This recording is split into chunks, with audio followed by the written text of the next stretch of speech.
Welcome to Praetoria Prime. On December 8th, 2025, the Jimmy Dore Show unleashed a blistering segment, but what begins as a critique of one socialist politician soon unspools into a chilling exposé of how the system recruits its own opposition, cloaking empire in the language of justice.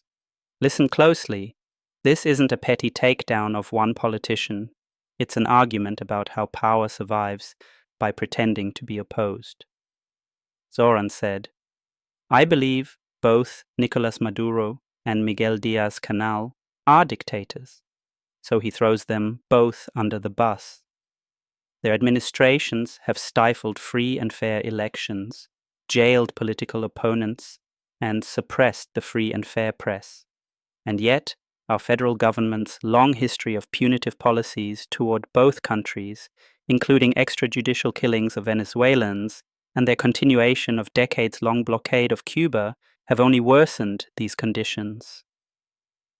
That admission matters, but it doesn't neutralize the larger pattern. What he said captures both an insight and a contradiction. He names US culpability and then accepts the very labels and assumptions that justify intervention. That flip is the moment of betrayal the hosts are angriest about, and rightly so, as the show keeps insisting, "You have owners. You have owners. You don't have a choice. You've got 48 different kinds of ice cream.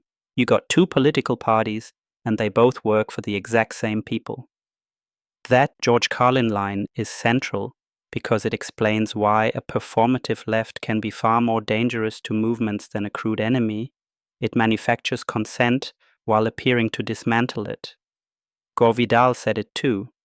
There is only one party in the United States, the Property Party, and it has two right wings, Republican and Democrat. That historical perspective helps us see the pattern: controlled opposition. What the hosts get right is structural.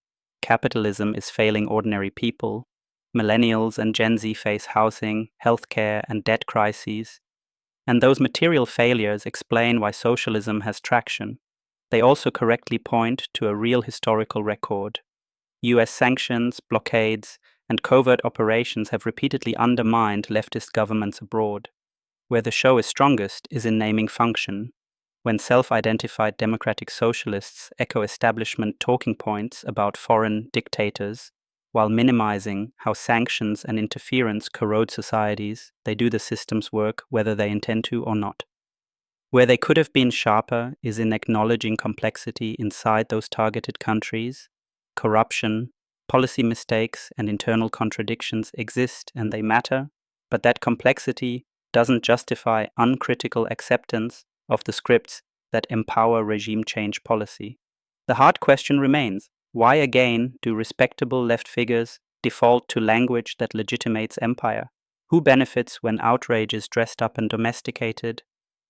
Who controls the silence around structural solutions that would cut into oligarchic wealth? Controlled opposition doesn't always wear a uniform. Sometimes it wears a clinic card and a ballot line.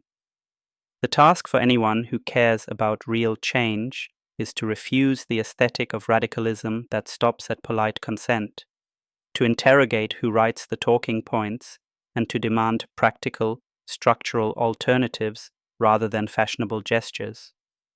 When fake socialists echo elite talking points, they serve the empire they're supposed to resist. That can't be shrugged off as nuance. It's a firewall against transformation. And if we want something beyond slogans, we have to break it. That's it, my friends. Please like and subscribe to support my channel.